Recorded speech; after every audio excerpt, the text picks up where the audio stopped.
सुप्रभात सभी को। सुप्रभात।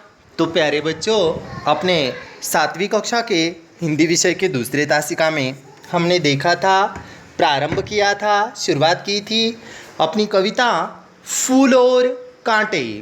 फूल और कांटे इस प्रस्तुत कविता का स्पष्टीकरण भी अपना हो चुका था बच्चों। तो आज के तासिका में हमें देखना है कविता फूल और कांटे के प्रश्न उत्तर, साथ ही साथ यह कविता हमें किस तरह से याद करनी है, प्रस्तुत कविता का गायन हमें कैसे करना है। तो देखिएगा, गौर से सुनिएगा।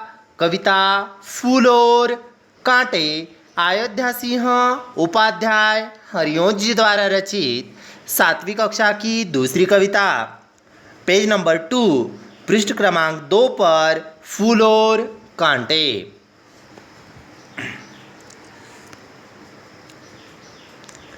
देखिएगा बच्चों, हे जन्म लेते जग में कहीं, हे जन्म लेते जग में कहीं, एक ही पौधा उन्हें पालता, एक ही पौधा उन्हें पालता, रात में उन पर चमकता चांद भी, रात में उन पर चमकता चांद भी, एक ही सी चांदनी है डालता, एक ही सी चांदनी है डालता, मेह उन पर है बरसता एक सा, मेह उन पर है बरसता एक सा, एक सी उन पर हवाएं हैं बही, पर सदा ही यह दिखाता है हमें, पर सदा ही यह दिखाता है हमें, ढंग उनके कसे होते नहीं, ढंग उनके कसे होते नहीं, हे जन्म लेते जग में कहीं, हे जन्म लेते जग में कहीं, एक ही पौधा उन्हें पालता, एक ही पौधा उन्हें पालता, छेद कर काटा किसी की उंगलियां, छेद कर काटा किसी की उंगलियां, फाड़ देता है किसी का वरवसन, फाड़ देता है किसी का वरवसन, प्यार डूबी तितलियों के पर कतई, प्यार डूबी तितलियों के पर कतई, भोर काहे वेद देता शाम तन, भोर काहे वेद देता शाम तन, फूल लेकर तितलियों को गोद में, फूल लेकर तितलियों को गोद में, भोर को अपना अनूठा रस पिला, भोर को अपना अनूठा रस पिला,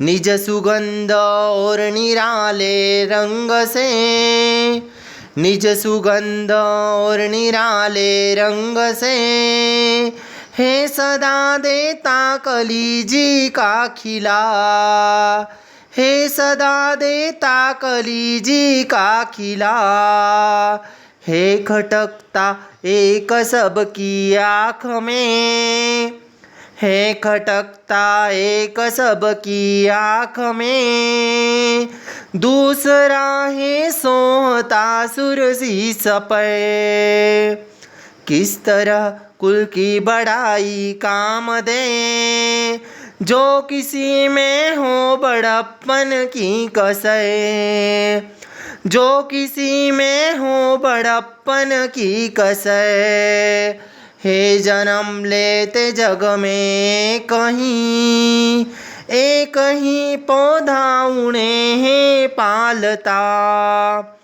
एक ही पौधा उन्हें पालता, एक ही पौधा उन्हें पालता।